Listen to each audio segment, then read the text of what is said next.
Alright, what's going on, guys? Trev back again, here to bring you another video. This one's going to be doing a video review for the next saga or story arc in the Dragon Ball Z anime television series, and that will be of the overarching Frieza story arc. So containing the Frieza Saga, the Ginyu Force Saga, Captain Ginyu Saga, and briefly the Garlic Jr. Saga.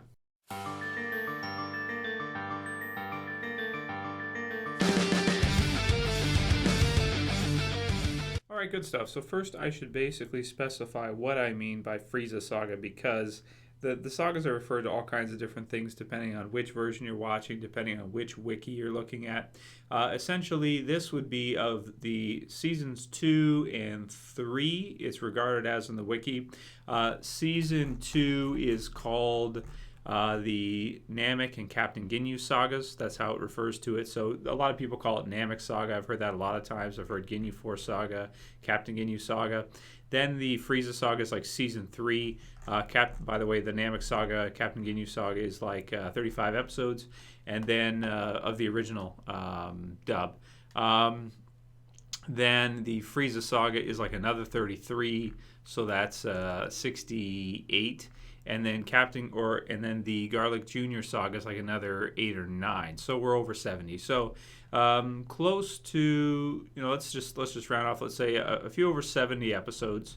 And for this entire thing of what I'm going to be talking about here, if you guys missed my review of the Saiyan Saga, you can go ahead and click my channel name below and just type in basically Dragon Ball Z Saga and you'll find it in the channel. You can go ahead and watch it if you want to see that.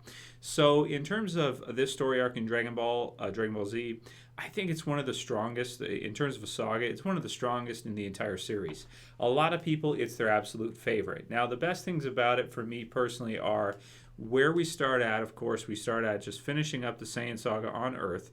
Then we get the universal platform with Namek. We find out about it. We find out about Frieza. We find out about all these things, and the Ginyu Force and all that. And of course, our heroes travel to Namek in search of the Dragon Balls. Vegeta's there. You've got the Ginyu Force. You've got Frieza, of course, in the background for the first little part, and then becoming more and more of a threat as, of course, our Z fighters get closer and closer to him after systematically sort of back and forth beating down the Ginyu Force one member at a time. Now, after which, of course, all I'll basically say about the Garlic Jr. Saga is which is included as a part of this on the wiki I was looking at that I'm using as reference. I'll put the link in the description. It's not canon, really. Garlic Jr. is totally filler. Now, people would say it's canon to that. It's canon to the anime. You can argue this. Some people will straight out say, no, it's not. Some people will say, yes, it is because it's in it, so obviously it has to be. Okay, let's just all agree so there's no argument. It's filler. There's reasons why. You can point out reasons to why it doesn't make sense. It's boring. It sucks. It's not a great time. It's totally skippable. And if you're watching the original Dragon Ball Z, I personally would recommend just totally skipping it because it doesn't do the show justice for what the show is. How great the show is, especially during that time. Think about it. We're talking about between the time of the Frieza battle and the beginning of the Android Saga with Cell and everything. Then you have this Garlic Jr. Saga that's thrown in that feels like, I don't know, like a movie, like one of the DBZ movies. It's so out of place and doesn't make any sense. So Garlic Jr. is part of this. I'll just say it sucks. Skip it. Honestly, I'm not even really gonna include it as anything because it's total crap in my opinion. Anyway, aside from that, of course, the great thing about the overall Frieza Saga with Namek and Ginyu Force and everything, I really like how it builds. Like it starts off and essentially, we've got the group. There's kind of a bit of an adventure type thing where they're searching and you've got a lot of suspense back and forth with the Ginyu Force coming in. You've got the start of the battle. You've got Goku on his way. It's a reoccurring theme. Goku's coming to arrive, and he's not quite there yet. The whole Goku, why aren't you here thing, Krillin. Same as earlier on the Saiyan Saga. He's not quite there yet. You've got Vegeta. And Vegeta actually in this is really interesting because we don't know sort of whose side he's on. We knew him as a villain previous, and we didn't know that basically, he is still the villain in this. And he basically wants to be the most powerful in the universe. And if he gets the Dragon Balls, he'll be able to make that happen, of course, with the wish. So he's kind of a bad guy, but then he helps out Gohan and Krillin against the Ginyu Force, and he fights against let's see, Zarbon and Raccoon, which are some great fights. The fight between him and Raccoon is amazing. It's one of the best in Z. Even though it's just like, Raccoon is not a huge character in the anime. He's just kind of there. He's goofy. He's funny. He's silly, and he's dumb, and which is fun. And I don't know, for some reason that battle to me is just it's really great. It's really climactic, and it's really great. Going on from there, of course, it just gets better and better. Goku arrives, and we see him fight it out with the Ginyu Force using his incredible speed. They've essentially not seen anything like him. And then, of course, we get the Captain Ginyu battle afterwards. Some back and forth stuff. The body switch is really cool, I think. Finishing it off with the whole, frog or toad thing. And then, of course, we get, the big climax at the end of it. It really builds nice. It starts off, a little bit of fighting, a little bit better. Goku's here, a little bit better. And Captain Ginyu, really exciting. And then Frieza. It all builds up to the point where we see Frieza come down and whoop some ass. And then, of course, Goku again arrives and essentially realizes that they basically don't have much of a chance. I mean, they go at Frieza. Vegeta does his thing. Goku's doing his thing. And really, they're just getting it handed to him up until the point when we see what is probably the most climactic transformation, because it's the first one in all of Dragon Ball, I would say. Dragon Ball Z, Dragon Ball, or GT. When Goku first turns Super Saiyan, and the hair flashes right after, of course, Krillin is killed by Frieza, basically for his own enjoyment, kind of. And Goku just loses it, goes Super Saiyan. Man, that to me is like one of the best transformations ever, because as a viewer, you're watching it, you don't know what's happening. You're like, what's going on? Like, what's happening to him? And you've got the Vegeta. He's providing the exposition, a legendary Super Saiyan, this kind of thing. And they foreshadowed it pretty well, because he kind of thought he was beforehand, and then it finally happens, and we see the change in the color of hair and how he looks so different. And then the power level is just incredible, to the point where him and Frieza go back. Now, him and Frieza's battle is probably the best in all of Z, I would have to say, because when you consider the fact that they destroy the entire planet, during the course of their battle, this entire planet is just totaled, completely destroyed, unstable, and going to explode. It's like, okay, we just saw something special. We just saw intergalactic, just amazing throwdown, to the point where this planet's done. This battle was so huge, it took the planet with it. Of course, with Frieza using that to his advantage, because he's such a cruel bastard. So all the way through, I mean, the action back and forth, the fighting, the when Frieza, of course, uses the, I'm going to call them like Destructo discs, because they're basically the same. They're just his version of it, like death discs. And Goku's dodging it, and then, of course, it comes back and cuts Frieza in half. Oh, man. So crazy climactic. So amazing. Then, of course, all the way up until the end, when he actually gives Frieza some of his own power to allow him to escape.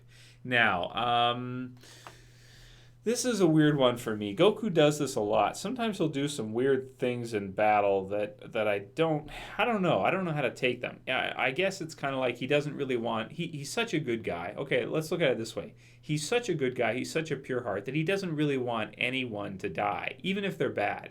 So if he has the ability to save someone, even if they're a bad person, a bad character, bad creature, whatever, alien, whatever, he'll go ahead and do that despite the things that they've done before, because he doesn't view that as justice. Leaving them to die is almost the same as killing them, right?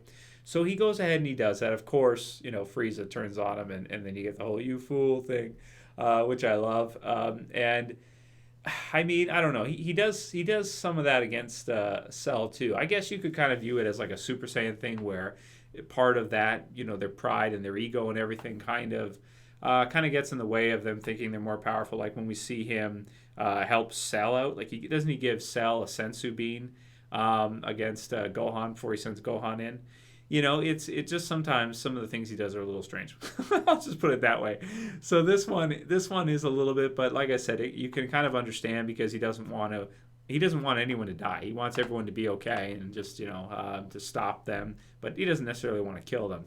So, of course, afterwards, the huge battle and everything, going back to Earth, then we get basically the start of the Android Saga with Trunks' arrival and how he instantly just kills Mecha Frieza and King Cooler.